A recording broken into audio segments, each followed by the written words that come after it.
I was a bit in my head about my ability as an artist or vocalist or rapper, just because it wasn't something I was doing or like particularly known for. Yeah. But I also feel like sometimes nobody can, if you're also a producer, sometimes I feel like some of the visions you have in your mind, at some point, only you are the one, you're the only person who can fully, like express or get out how like the vision you have in your mind. Yeah. So that also was like necessity, almost like sort of like Yeah. Yeah. You are listening and watching In the Mix, and this silky voice and beautiful face is your girl Mariah, or as my dad likes to call me, Brobs. We are in TM today, the city of Tema.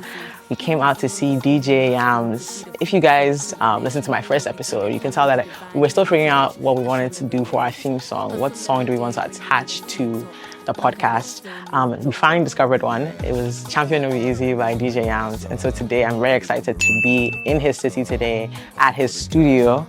And we're going to talk to him about the making of that song and all the other wonderful songs that he's made. I really fell in love with his talent and his creativity and his drive. And so I'm really looking forward to being able to learn more and see the process of how he makes his music. Okay, we've got a really cozy in the studio. Okay, so you mentioned corporate life. What sort of made you take the leap from leaving that to full-time creatives? Wow. When I left school, university, I started working like in the US. It was a big trip for me because I was just like, I started working and then within like 3 to 6 months, I was having like panic attack anxiety. And I was just having this whole thing of like, it's supposed to be 40 years of, because I had a great job, and I was working in the management consulting field, and living in LA, everything, virtually. I was like, it just didn't seem right. Jules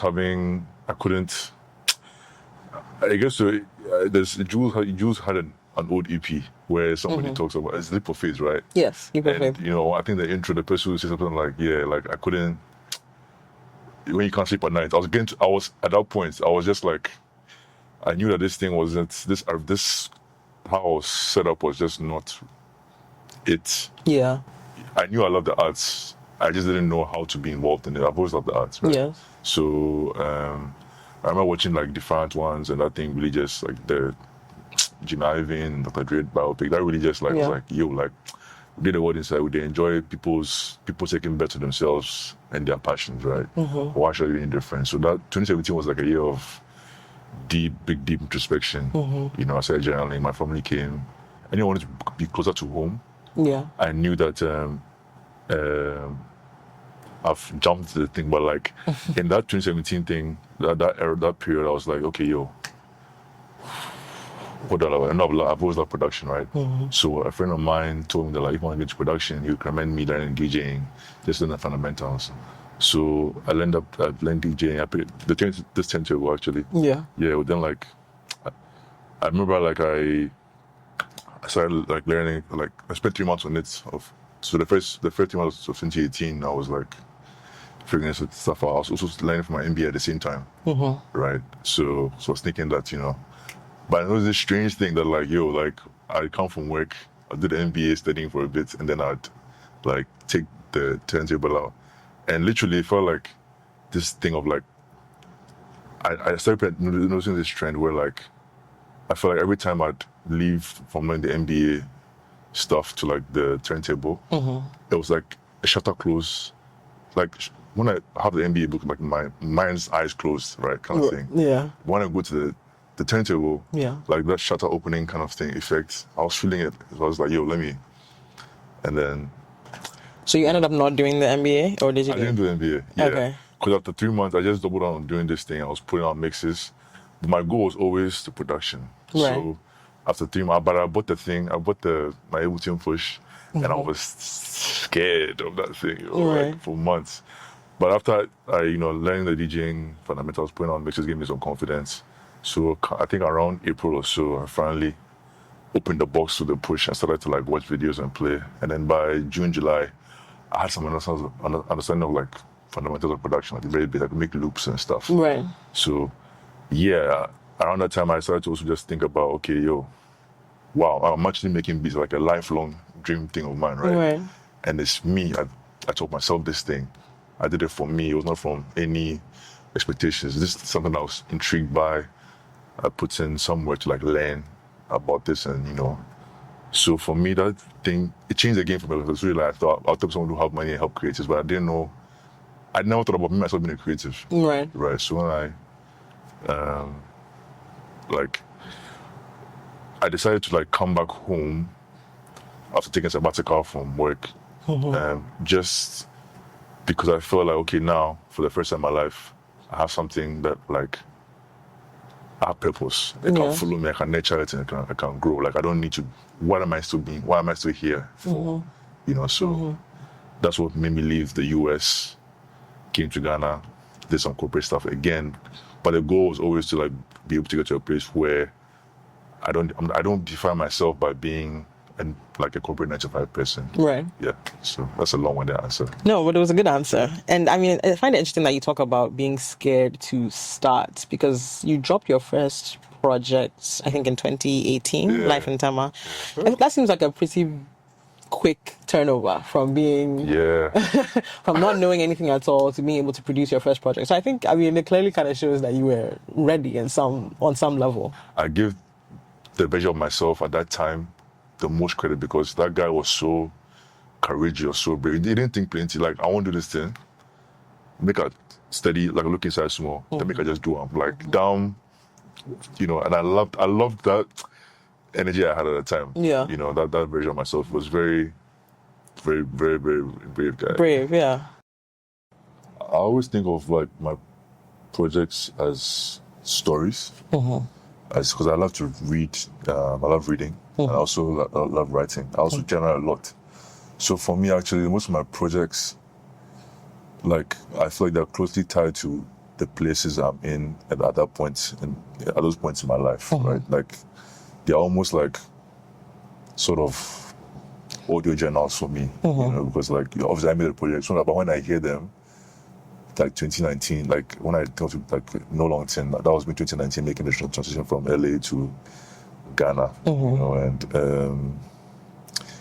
so like for me, my project in itself, I have some form of like catharsis, therapy, like relief, and also documenting, just like, like the life and times that are happening for me, so. Yeah, that's my response to that. Okay. Yeah. You've talked a little bit about, you're talking about therapy, journaling, mental health, and just not being able to sleep when you were not in the space that you're supposed to be in. Yeah. How has that changed now that you are doing music full time? How has your mental health improved, I suppose? Or not improved? Yeah. Maybe. I think for me, like, I would say generally like, my mental health and emotional health has just been so much better. Like since with my since 2018, I started like immersing myself, because I found that like I didn't arrive at just wanting to make music. Like it took things happening. And also I was.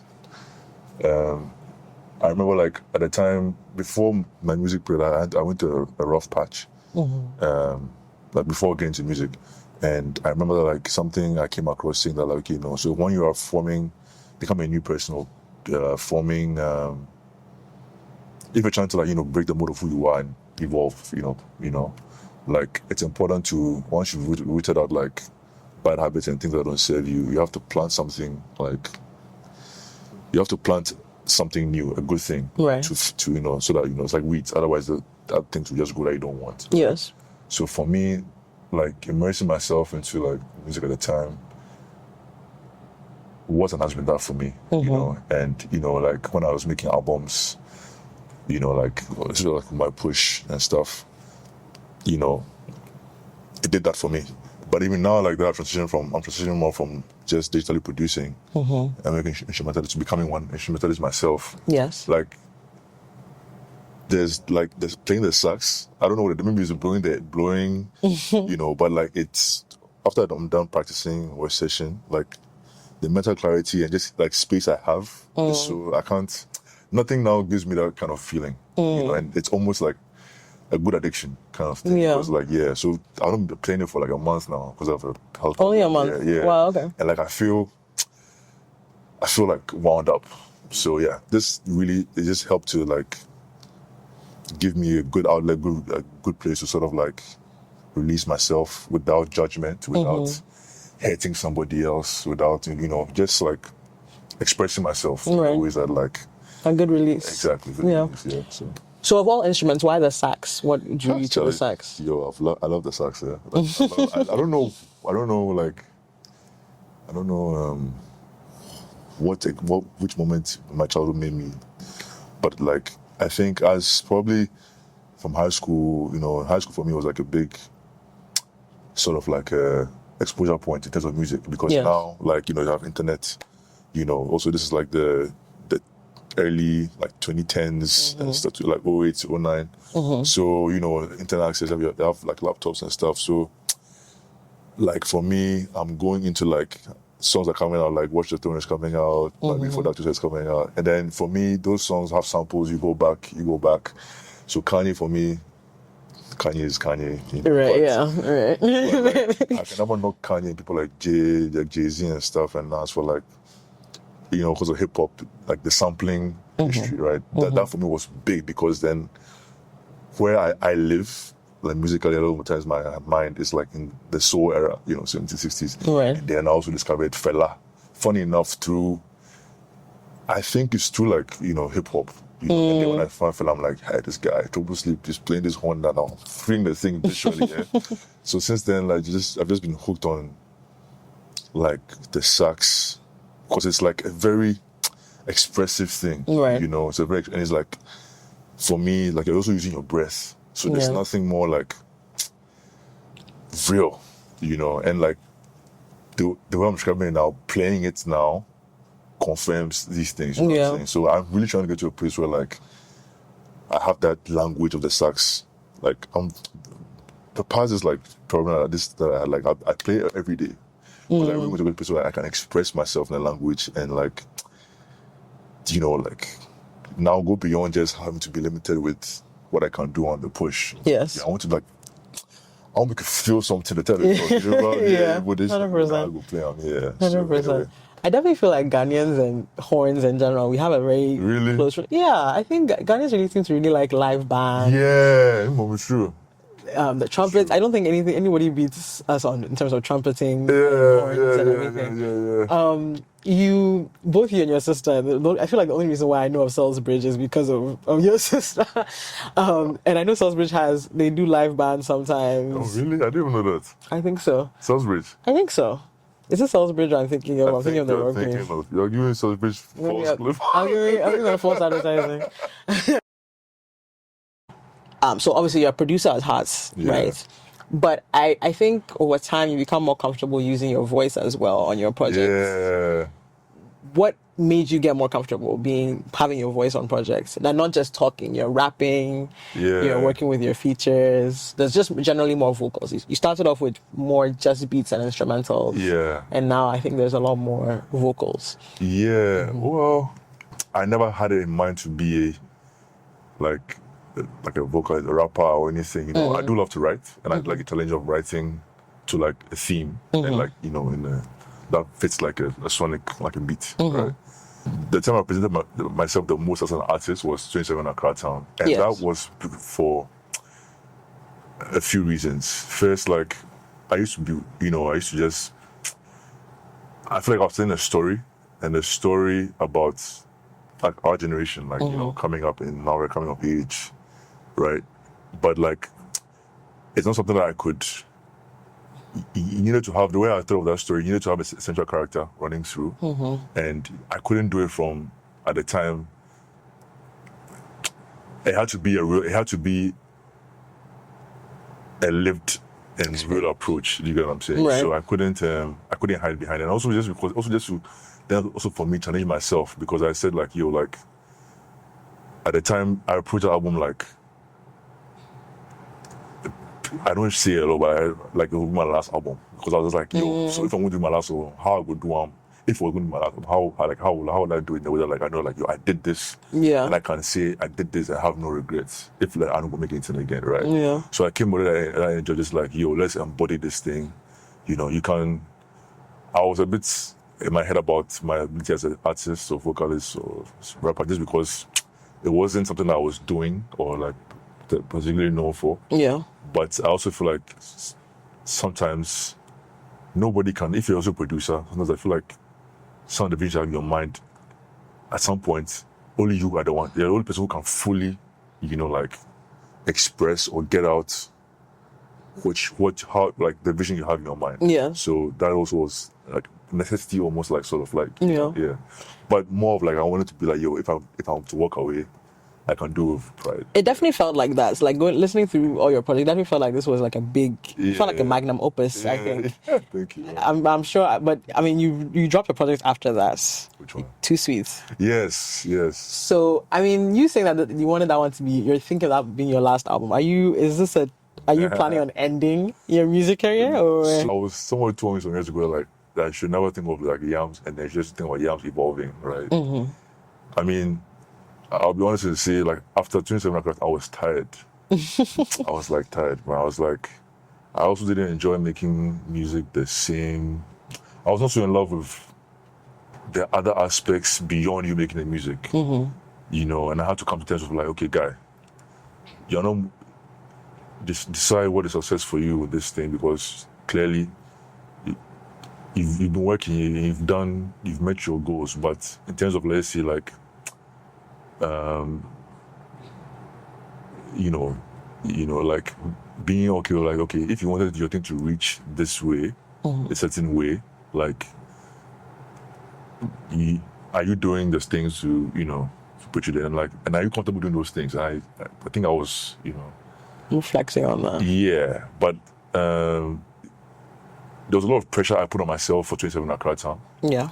And I wanted to do this thing because I feel like for me, all my other projects prior to that point were me still learning the craft of production and like my skill sets as a producer and as an artist. Right. So I wanted to put all those things to like apply all those learnings in that project. Right. I fell out of love with music, making music for a bit in the way I was doing. So I wanted to evolve, hence the sax. Right. And then hence like that project in itself was less about me and more about my collaborators like Salmi Sax, like Rama Brew, like just continuing this thing of like, okay, yo, use your light to help these guys, give them their due and just help give them a leg up, right? So right now I feel like I'm in like, if I create and share a project, it's like a bonus type of thing. I do it just for actually now more like love and not to prove to anything, not to prove anything anymore. Right. As I did with 27 Accra Town. For me. All this is for me, yeah. Right. Okay. So obviously the theme song for the podcast is Champion of the Yeah. I love that song. When I heard that song, I knew it was the perfect one for the podcast. And I just want people to be able to hear that song and then think of my podcast. Yeah. Hear my podcast and then think of the song. Wow, thanks. That particular song, how did that come together? Woo! So, you know the thing, when I make some of the beats, I can't even remember how I made them. Like, I think in 2000 Accra Town, I was lucky enough to be documenting, but I was not, when I was crafting the beats, it's not in my mind to be recording, you get? So, I'll also be lying to see if I said, like, I remember when I was making the album, you know you want to make an album, right? You know you're in this mindset to, like, create a body of work. Now, the things that will make up the album, they come as you are in the journey, right? So, Champion No Easy came at a point where I think I had a few tracks. I knew that this story could possibly be told. Yes. But I didn't have... I needed something. I needed, like, I needed a song that, if nobody even had the album, that song alone could just encapsulate this whole thing, what this thing is about, right? I work with this guitarist called, he's a Nigerian guitarist called Nelson. I forget his last name. Okay. And shout out Nelson. I said shout out Nelson. Shout out Nelson. Years ago, we worked together. He recorded a bunch of like guitars things for me. So I had one of his guitar what's the English term? A section, right? Okay. And I loved it. And I always said, Charlie, we wanted to make a beat with this thing one day, right? So I remember one like Saturday afternoon, I just sat down, playing that looping, you know, and I don't know how it came about, but like I managed to just create a very simple percussive sort of arrangement. Right. And then I knew that, oh, Charlie, there's something there here. So then it became, I can't tell you whether it took me like a week, 2 weeks, but I remember like it took me, once I had that thing of, oh, this loop is like happening. Yeah. Then you sort of just get immersed and you lose sense of like self and like what you're actually doing. You're just like creating and finding what sounds and feels good. Yeah. So before I knew it, Charlie, the song was like done. Champion seems to be the prevailing theme, I think. Throughout that's like your saying, that's your slogan. Yeah. Even you even write about it a little bit because I did read on your Substack.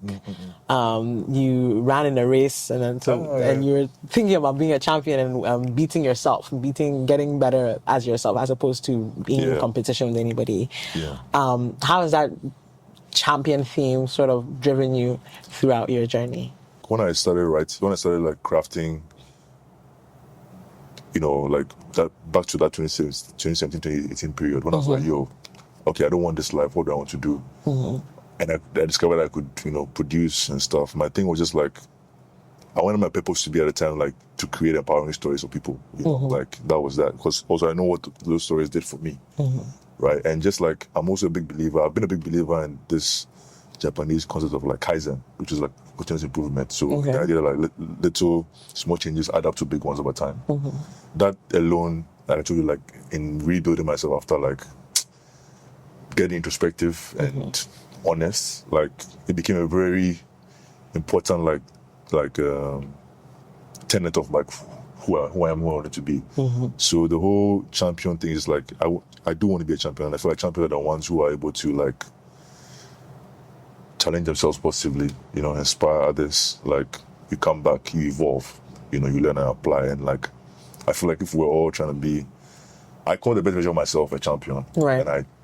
And I really would love to also have everybody think of themselves that way. You know? That's why, you know, like in my songs, in my writings, I just wanted to be in your mind, be a champion, you know. Yeah. So. Evolution is also very important to you, clearly. It is. Because you've done so many different things. You started off as DJing, moved to production, brought in vocals, got into the sax.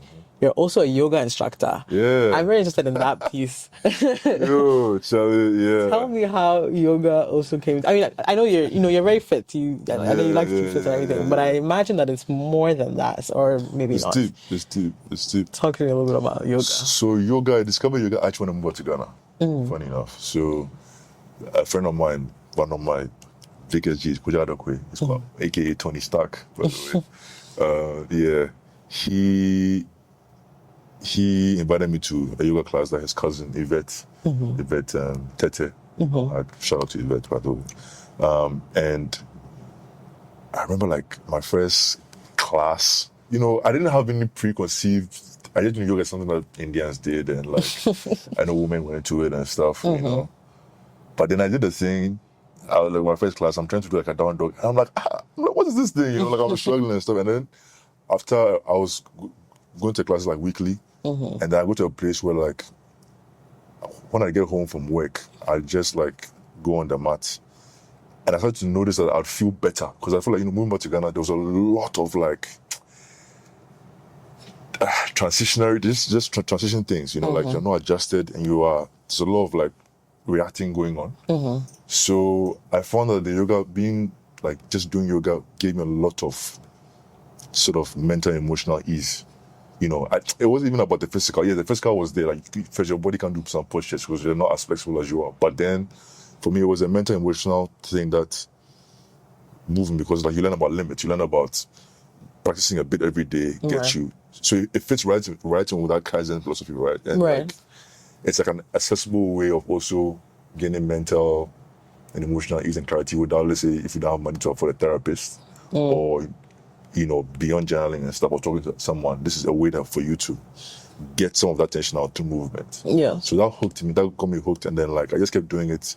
If you told me years ago that I'll become a yoga teacher, I'd be like, I'll laugh at you, but I mean, look at it. Yeah. So, and I just also want people to, I feel like that's also another way of people getting in touch with their higher selves. It's another way, it's just another expression of that desire, right? So anyway, yeah.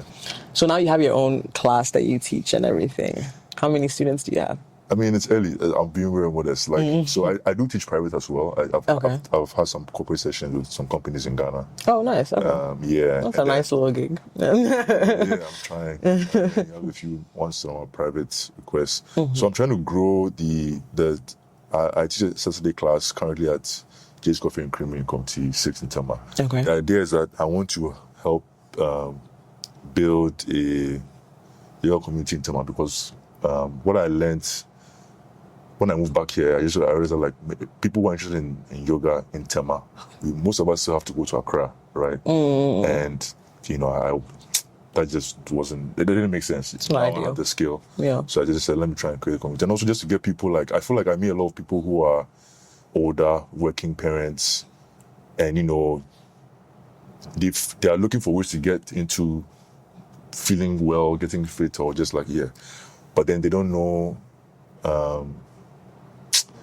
but in gentle ways through walking, and the yoga is one that, like, you don't have to you can get strong, but with consistent practice over time. And I just want to give people that kind of thing. So we're creating a community here. It's early days, so we just keep going. Yeah.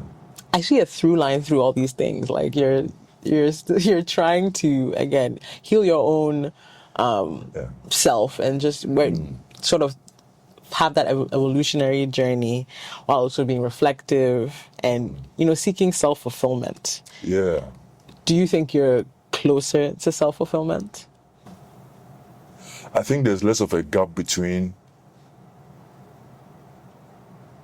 the person I am currently and where I still and where I want to go.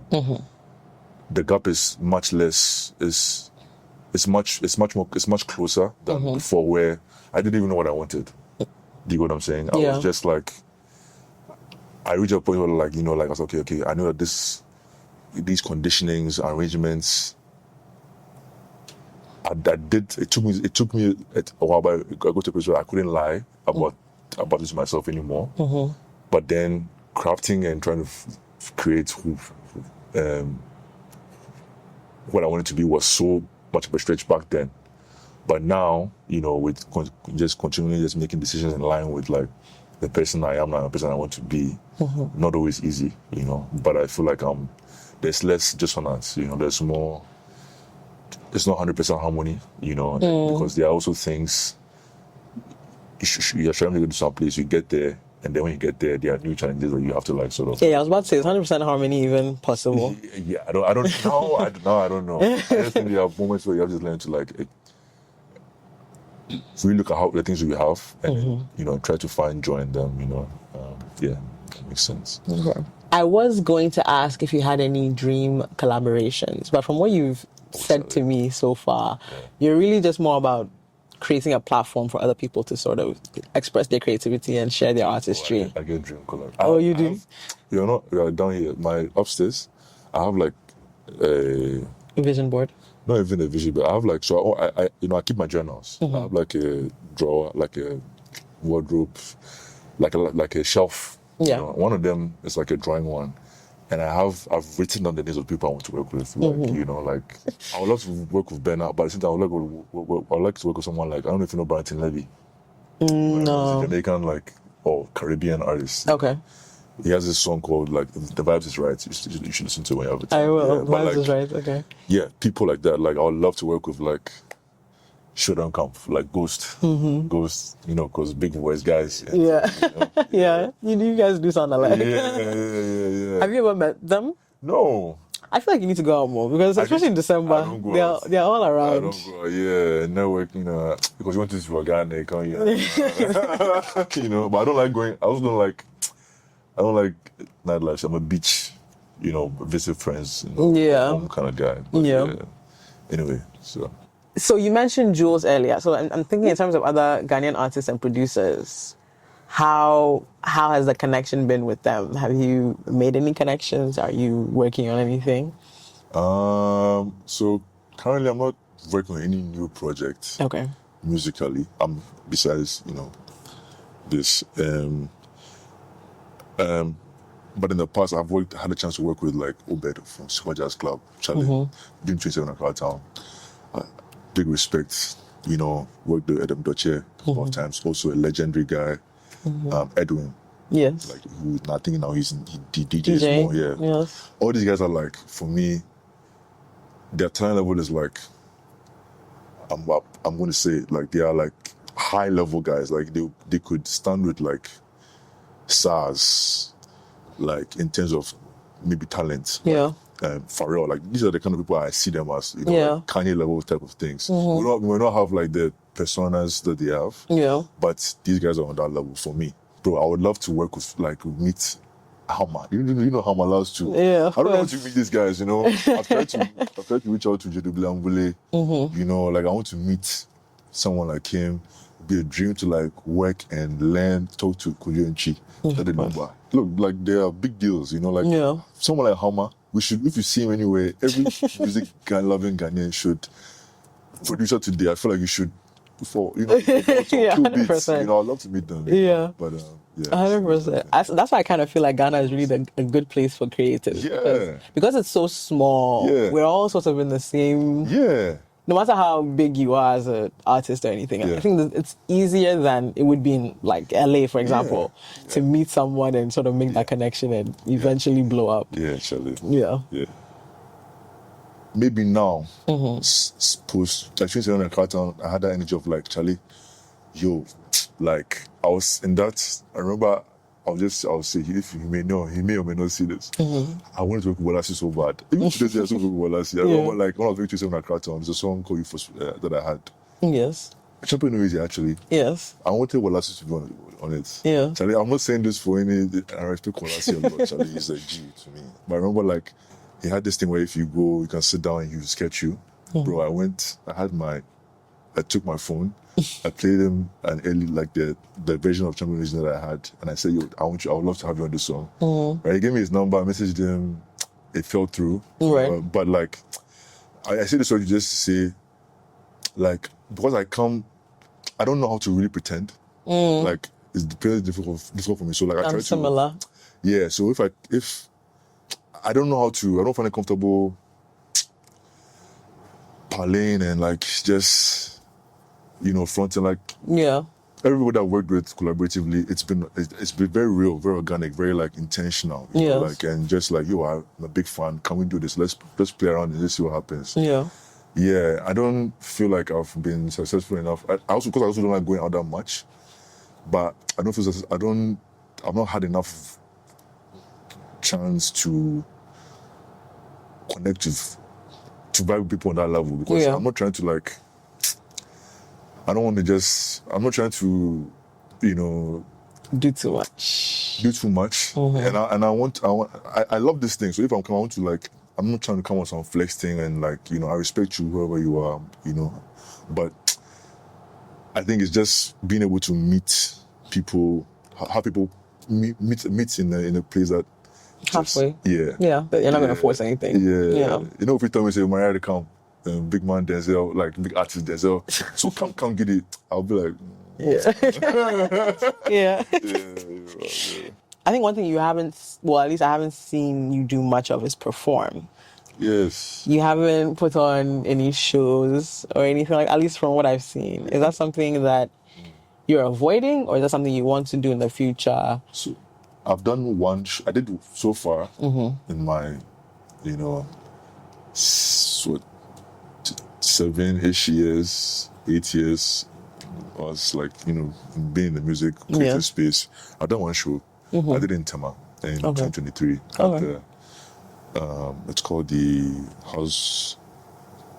It's going to be 6. My good friend Nana Opoku's studio. I'm lacking on the name right now. The artist Nana Opoku, Afroscope. Okay. He has a studio for artists, like the Artist Campus, I remember the name. Yeah, I've done a show there. I probably should have done be more proactive in doing shows. I tried to get something on CTFM some time back, but I think that I didn't have the desire to, in a sense that because I love people, but I'm also I'm more introverted than people may see. I like my space, so I like, I'm an introverted extrovert, and I'm just share about you guys. The whole artist like ego thing, yes, I did for 27 Accra Town. Like you need the ego at some point, but it just didn't feel. I asked myself, Charlie, do you want to be doing? I was like, no, not as an artist. And also, if I'm going to do it as an artist, because of most of my catalog is production leading, maybe it's all to me, it's also a knock on me for not finding enough, creating enough avenues for people to enjoy that kind of vibe, But I do hope that my iteration as a saxophonist would see me doing that. Having understudying my teacher, like last year he was doing some shows and I followed him because I really want to, it might take time, some years, 5 years, 10, but I want to go to a place where like I'm talking with this thing. Yeah. And, like this for me it's moving from this to this for me.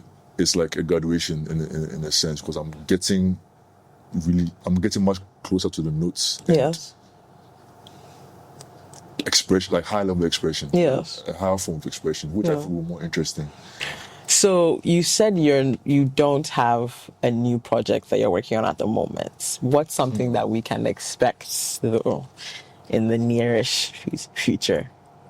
The way I create and the way I tell my projects, outside of Too Sweet, is I take from life, right? So I feel like you have to live. For me, I feel like I have to like living a bit more. Like right now, I'm early 30s. The things I was thinking about now are a bit different from 27 Accra Town era. Yeah. Right. So I'm living it. I'm sure at some point it's all this thing. But I think in the future, I'm really looking to hopefully get to a place where I can start making projects where like I'm playing the sax myself, like I'm an instrumentalist. I'm definitely looking to like I have this dream of doing an actual live album and like a high life inspired album. Right? And to that end, I ever have this dream. I keep telling, if he ever hears this, Master H, aka Pucci, and Courage Sax. I want to form a band with these guys. Right. We call the Villagers or something. I want the experience of having a band and be part of a band. Right. Because I feel like I want to step in more into this thing. So Live instrumentation, yeah. So more hopefully live, and the high life inspired things and more band. That's like the dream, but we are working. So, yeah. You're definitely working.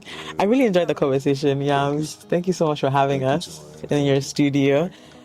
Please tell the people where they can find you, where they should follow you, where they can find your music. Yeah, hi. Thank you for listening to this conversation. My name is DJ Yamz. You can find me on all streaming platforms under the name DJ Yamz. On Instagram, I'm DJ_Yamz. I have a Substack called The Fireside with DJ Yamz, where I put out frequent posts on my journey and my reflections and stuff about my projects. And I think. And in Bari Wellness. Yes, I also teach yoga. I'm a yoga teacher, and I have a wellness brand called Bari Wellness. You can follow that on Instagram, which is Bari_wellness. I teach yoga in Tema. Mariah every Saturday at Jay's Coffee and Creamery, come to 6. So if you have a Tema at 9 a.m. to 10 a.m., come for a good class for a stretch, move, breathe, feel better. So, yeah. Wonderful. This has been In the Mix. I've been your host, Mariah. I've been with DJ Yamz, and we've had a really good day. This is the start of season 2, so there's about to be very exciting conversations. More to come. Thank you. Yay! I feel like I want to, I feel like in terms of making money or at least I like a lot of old school music. Yeah. So I want to be able to like DJ for the parents. Oh, okay. I want like some +233. Yeah. I feel like that'd be fun. Yeah. Obviously, I still do like my own thing for fun and everything, but I think that market is an untapped one. Yeah. I want to try that. Yeah.